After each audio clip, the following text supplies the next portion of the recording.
This video will guide you through the installation of your new Simplyput Pullout Waste bin with soft close. For this project, you'll need a drill and a tape measure. First, make sure all the parts you need are included in the package. Confirm that your waste bin will fit by measuring the width of the cabinet opening. The width must be equal to or less than the minimum cabinet opening number shown on the Simplyput box. Place the sliding base assembly on the cabinet floor in your desired position. Position the front mounting bar against the back edge of the cabinet's frame.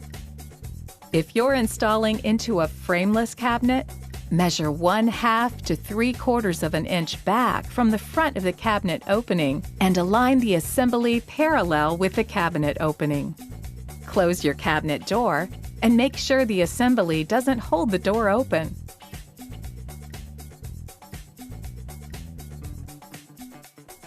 Attach the assembly to the cabinet using the 4 mounting screws.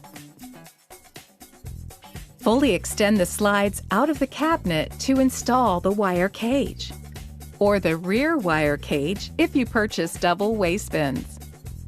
Place the slotted holes of the cage onto the tabs of the left slide. Rest the cage on top of the clips located on the right slide, but do not press down into place. Slide the assembly back into the cabinet. Now, push down the right side of the cage firmly to seat the cage into place.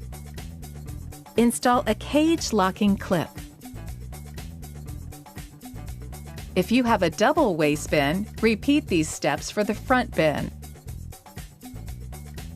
Finally, clip the handle onto the front of the cage, slide, and close. Your installation is complete.